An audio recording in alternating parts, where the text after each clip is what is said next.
Assalamualaikum warahmatullahi wabarakatuh. Di sini saya bakal menjelaskan mengenai salah satu alat tes psikologi, yaitu Back Anxiety Inventory. Apa sih Back Anxiety Inventory itu? Jadi, Back Anxiety Inventory adalah salah satu alat pengukuran yang paling banyak digunakan untuk mengukur kecemasan. Back Anxiety Inventory adalah skala penilaian yang digunakan untuk menilai tingkat keparahan gejala kecemasan. Penemu skala ini adalah Aaron T. Beck. Back Anxiety Inventory dirancang untuk membedakan antara kecemasan dan depresi pada setiap individu. Back Anxiety Inventory ini berisi 21 item laporan mandiri. Nah, Back Anxiety Inventory ini dirancang untuk laporan mandiri pada individu yang berusia 17 tahun ke atas. Nah, selanjutnya ini ada bentuk dan instrumen Back Anxiety Inventory. Back Anxiety Inventory ini kan terdiri dari 21 item dengan skala Likert 4 poin, dimulai dari 0 hingga 3 yang menunjukkan intensitas atau tingkat keparahan gejala dalam 1 minggu terakhir. 0 hingga 3 itu artinya 0 sama dengan tidak sama sekali, 1 sama dengan ringan, 2 sama dengan sedang, 3 sama dengan berat. Selanjutnya itu ada aspek-aspek dalam skala Back Anxiety Inventory. Terdapat 3 aspek. Yang pertama itu aspek emosi atau perasaan atau afektif. Contohnya itu seperti ketakutan, panik, gugup, gelisah, takut akan kematian, takut kehilangan kontrol atau kendali, takut akan terjadi sesuatu yang buruk. Terus selanjutnya yang kedua itu ada aspek kognitif atau pikiran.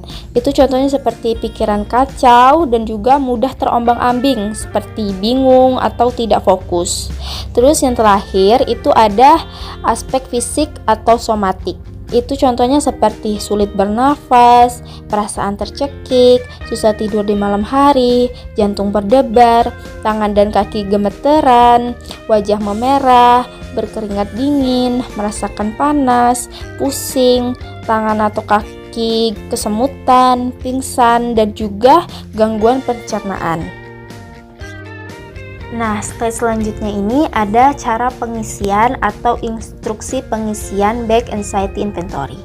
Nah, instruksi pengisian Back Anxiety Inventory ini adalah ditulis sendiri oleh responden dan instruksi lisan hanya diberikan kepada orang-orang yang memiliki keterbatasan dan keterampilan membaca yang rendah.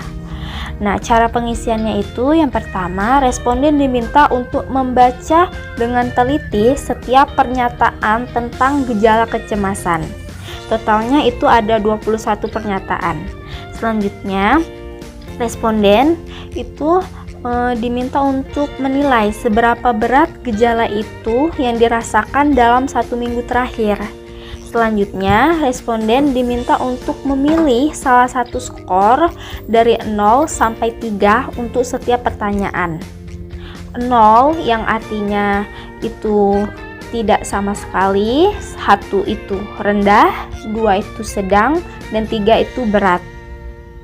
Dan selanjutnya, yang paling terakhir, responden diminta untuk menjumlahkan semua skor untuk mendapatkan total skor kecemasan. Selanjutnya itu ada scoring dan interpretasi.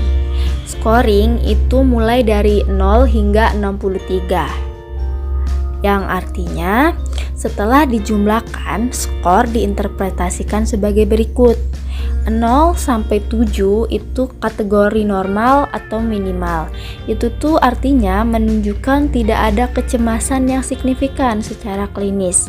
Orang pada kategori ini masih dalam batas wajar. Terus 8 sampai 15 itu artinya kecemasan ringan. Ini seperti terdapat gejala kecemasan yang terasa tetapi masih bisa dikendalikan. Biasanya belum sampai mengganggu aktivitas sehari-hari secara serius. Selanjutnya itu 16 sampai 25. Artinya kecemasan sedang. Gejala kecemasan mulai jelas terlihat dan dapat mengganggu konsentrasi. seperti tidur maupun aktivitas sehari-hari. Selanjutnya itu ada 26 sampai 63, artinya kecemasan berat. Gejala kecemasan itu sangat menonjol, mungkin disertai serangan panik, ketegangan fisik ekstrim, atau ketakutan yang mengganggu fungsi sosial atau pekerjaan. Pada kategori ini umumnya disarankan evaluasi klinis lebih lanjut, baik oleh psikolog ataupun psikiater. Selanjutnya ini ada kelebihan dan kekurangan Back Anxiety Inventory. Kelebihan dari Back Anxiety Inventory itu diantaranya yang pertama praktis dan cepat, hanya tidak lebih kurang dari 10 menit. Yang kedua, terstandarisasi dan banyak digunakan secara klinis dan penelitian. Dan yang terakhir, dapat membantu memantau perubahan tingkat kecemasan selama terapi. Kekurangan dari Back Anxiety Inventory diantaranya yang pertama, tidak dapat digunakan sendiri sebagai diagnosis klinis, hanya bisa digunakan sebagai screening. Yang kedua, lebih menekankan gejala fisik sehingga bisa tumpang tindih dengan penyakit medis. Dan yang terakhir itu self-report, artinya hasil bisa dipengaruhi oleh kejujuran responden. Selanjutnya itu ada kesimpulan. Jadi kesimpulan dari PPT ini yaitu Back Anxiety Inventory yang dikembangkan oleh Aaron T. Beck adalah kuesioner untuk menilai tingkat kecemasan melalui 21 pernyataan yang mencakup gejala emosional, kognitif, dan juga fisik. Setiap item itu dinilai dengan skala 0 sampai 3. Kemudian dijumlahkan hingga memperoleh skor total 0 sampai 63 yang diinterpretasikan sebagai 0 sampai 7 kategori minimal, 8 sampai 15 itu ringan, 16 sampai 25 itu sedang, dan 26 sampai 63 itu berat. Back Anxiety Inventory sendiri ini unggul karena praktis, cepat, mudah, dan terstandarisasi. Namun, tetapi hanya berfungsi sebagai screening dan menekankan gejala fisik, sehingga interpretasi hasilnya sebaiknya dilakukan oleh profesional agar tidak disalahartikan sebagai diagnosis.